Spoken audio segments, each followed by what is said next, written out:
All right, welcome back to Cvent Connect. We are on the third floor outside the Innovation Pavilion. This is our last recording of the day. It's been a long couple Thank days. God. They're already serving alcohol downstairs as Great. part of the session. We got James Vanderbeek coming on stage at some point. Okay, so are we done? Wrap it So up? yeah, can we wrap this up? Because we got to go something about my life. All right, so we're going to talk today. We're going to talk about event-led growth. This was something we talked about on stage, Kate, earlier today. So we've had here Kate Hammett, VP of Marketing at Cvent, and Alyssa Peltier, the Director of Marketing Strategy and Insights at Cvent Consulting. My very important first question, I think I'm going to start with Alyssa. Oh gosh. What is it like? Darn it.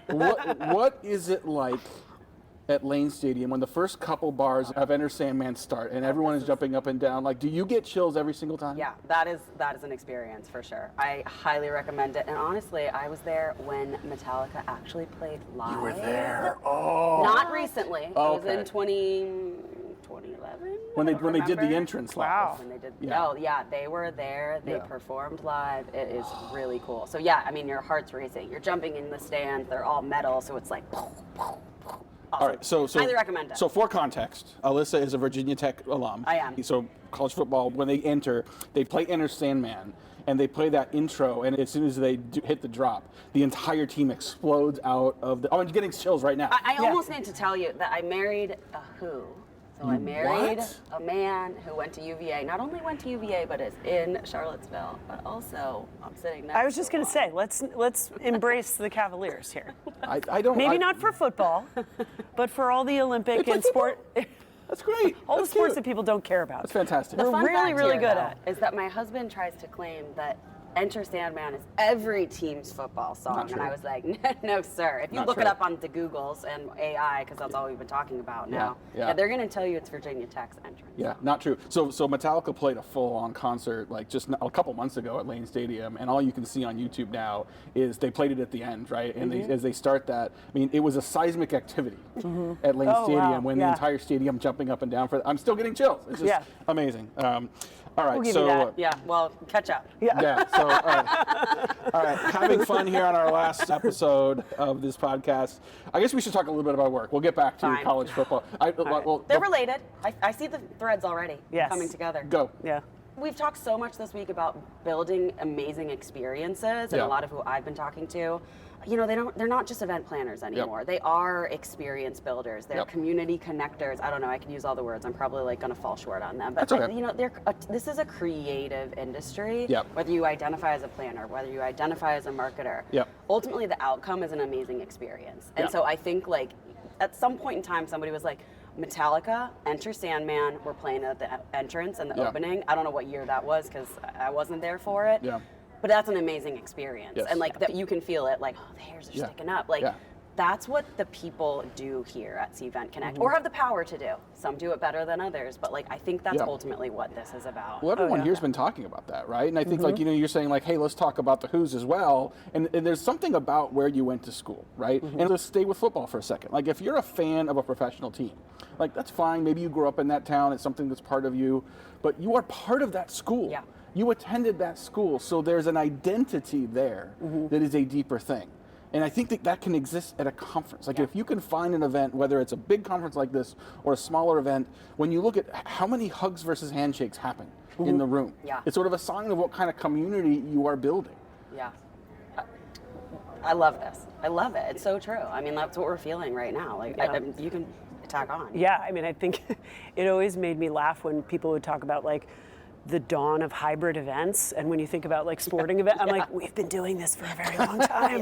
Spoiler Remember alert. when you grew up watching the Olympics and there were people there and there were people watching on TV? Hybrid event. Yeah. We've been doing this for a while, but yeah, I think that like culture build. I mean, that's the essence of the art.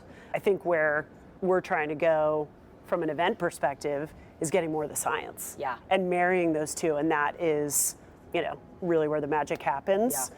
Well, I mean, we're kind of talking about event-led growth without having to talk about Sure. event-led growth, right? And I think, you know, at this event, the last couple of days, you've got an event technology company marketing to event planners about marketing. So there's a few levels of meta there. Like, that's hard for a lot of reasons, in part because the people coming here, they've been to a few events. They're probably very critical about events. They're noticing the details of an event more than sort of an average event attendee would be, including the event experience, which is a large part of what Cvent sells. Yeah. Does that feel like Is that intimidating? Does that feel like a high bar? Or does that feel like we're just going to let our flag fly and do what we do well? What do you think? I will say, and this is coming from having formerly sat on the meetings and events team, it is an incredibly high bar for this group. And I think our head of events, who also happens to be host on our Great Events podcast by Cvent, holds herself to that standard. It's like, I can't disappoint this group. We have to make sure that we're building an incredible experience and that we're one-upping ourselves every single year. That's easier said than done. Like, it's not that easy to be innovative every single year, and there are budget constraints, and there are, you know, it's not that easy. But I do think that Cvent, it does continue to innovate in its event experiences, but there's still room for growth. Yeah. I think every time you're looking at like what's the next best thing, and having gone to Connects early in our history at Cvent, and then being a part of Splash and coming back to Cvent, so this is my first Connect in some time, and seeing how everything has evolved along with what the industry needs. Like, it's also been about more networking or different types of experiences and how that's evolved over time. So even if something's working in 2025, you're not going to see it in 2027.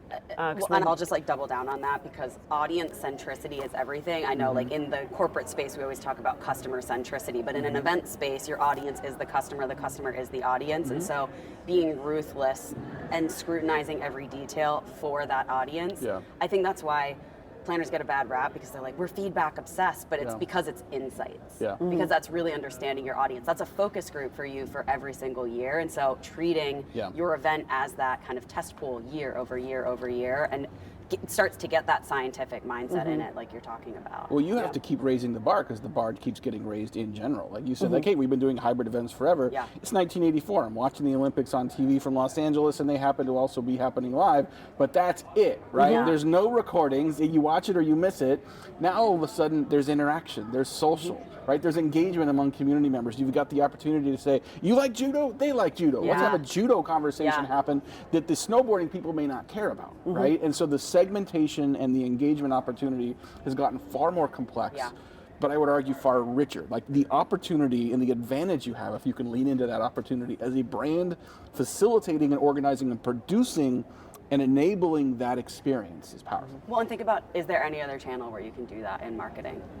That you have that true intense moment together. I don't know. Is there? Not really. I mean, no one says oh my gosh, this is my 8th year reading your report.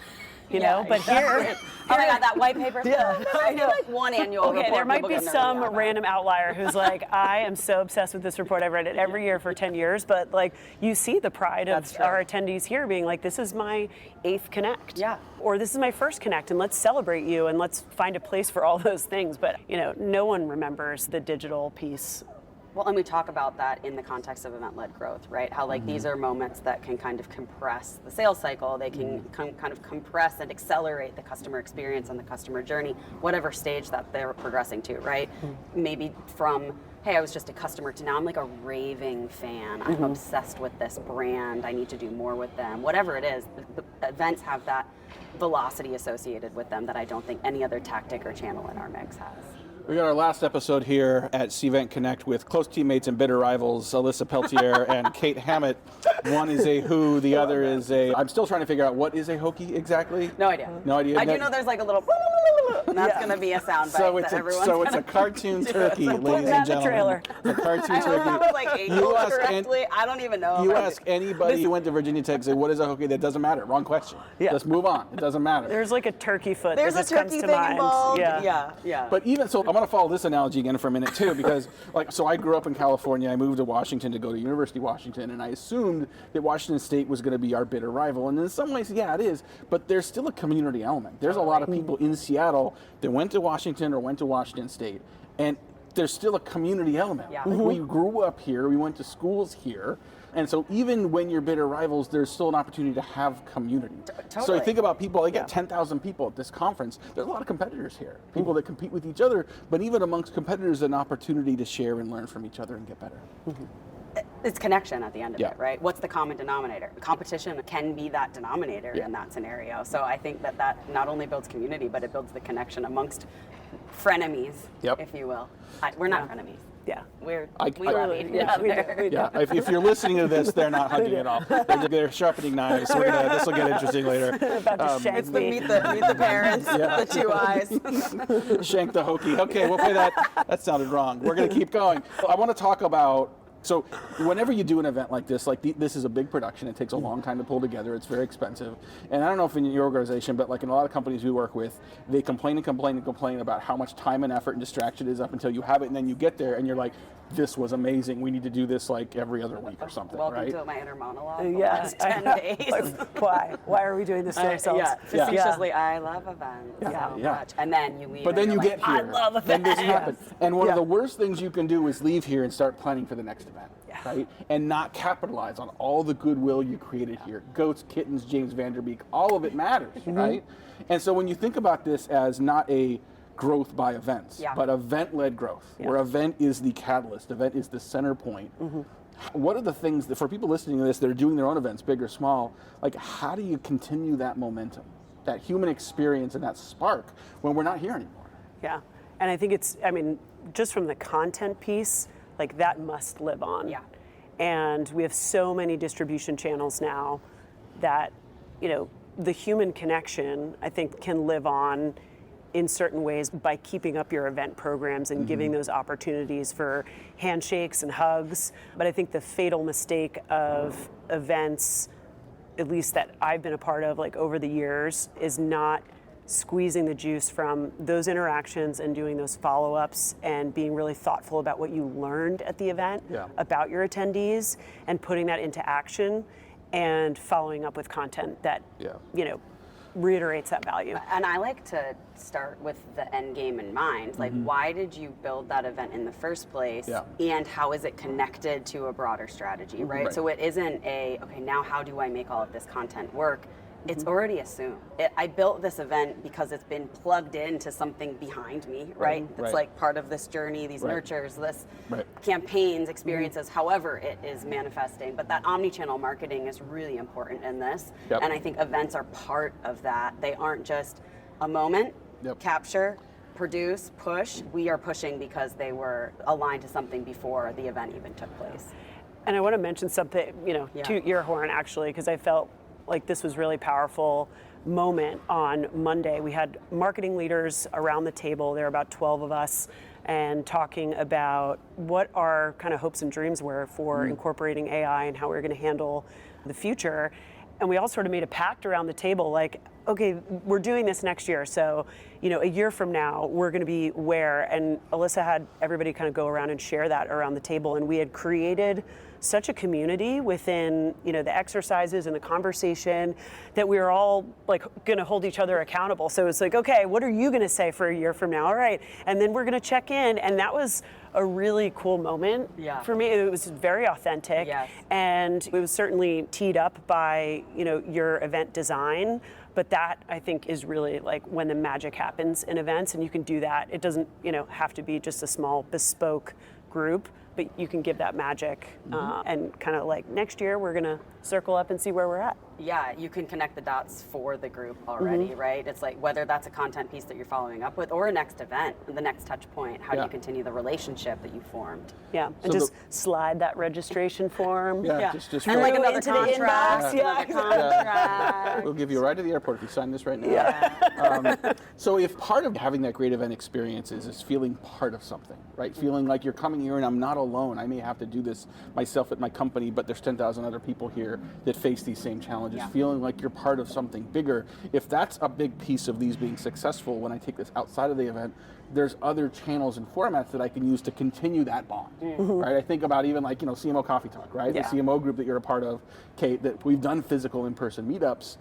But I think a key part of that is not just people that are CMOs, but it's the person in the CMO role. It's the person behind it and the challenges they face. And as we all move on in our career journey and life journeys, to be able to talk about how we do this well at work, but also talk about and care about each other as people. That is a uniquely human element, right? That I think is very hard to do purely in a Zoom call, very hard to do purely in a Slack channel. And being able to get together and prioritize in-person events, but think about the multi-channel, multi-sensory nature of enabling that for people. That means integration of channels. It means integration of teams across an organization. A lot easier said than done, but incredibly powerful. If you can Well, make and it I work. think we're talking about, why events work, right? Yeah. We're talking about authenticity and vulnerability, which are things that are increasingly becoming scarce Yeah. in the current Yeah. climate, right? Like, Yeah. I've probably spent 3 days just gabbing about AI, which I was like, kind of like lukewarm on Yeah. Sunday at 9 p.m. And by 9 a.m. this morning, I talked to my husband for an hour and a half, and I was like, AI everything. Yeah. Like, all things everywhere. I felt the burst of energy this week and feel very ignited in my career, Nice. in my learning and development, in my own learning and development. You don't do that usually when you're staffing an event, right? No. I No. felt the exchange of information this If you were doing this remote, and for those that maybe listen to this, maybe you were at the event or maybe you were watching online, totally different experience. If you're watching us on Zoom, you're not getting it the way you are in the room. If you're in the room, like you may be on your laptop, but you don't have the same, like if you're sitting in your office or home office, everything else is a distraction. You can't tell me you're not multitasking, so Yeah. you're not getting that, whatever it is. It's Yeah. just not the same. Yeah. No, I feel like you have to be in the seat and feel the feelings and be in the cold conference room.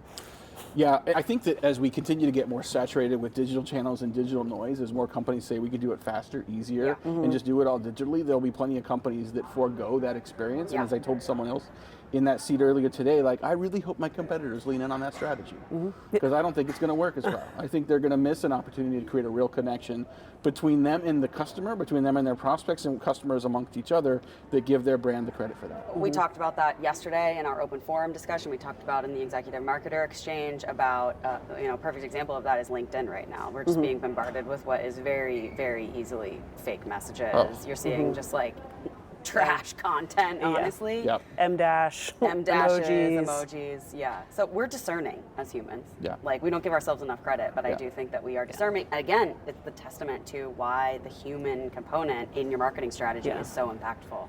And it's shared pain too. I mean, I think that's why like the community stuff where I met Matt has been so powerful, because you're identifying, you're finding that community, you're sharing those pains, you have promises for the future. And so I think we're all like around AI, like there's a lot of shared pain of how do we harness this? How do we avoid risk? How do we make the most of, and we're really on the precipice of a new way of working.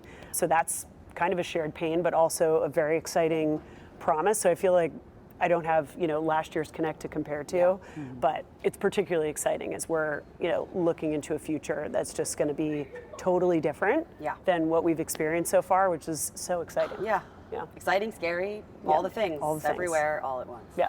It's a journey. There's no destination. We just keep moving forward. The Yep. rules keep changing. Yep. The technology keeps changing, but we'll make it work. Well, Alyssa and Kate, thanks so much for joining us. Thank you. Thanks, enjoy Matt. enjoy the goats, enjoy the kittens, Yeah. enjoy the party tonight. Thank It's been a you good so couple much. days. Thank you. Thanks, Matt.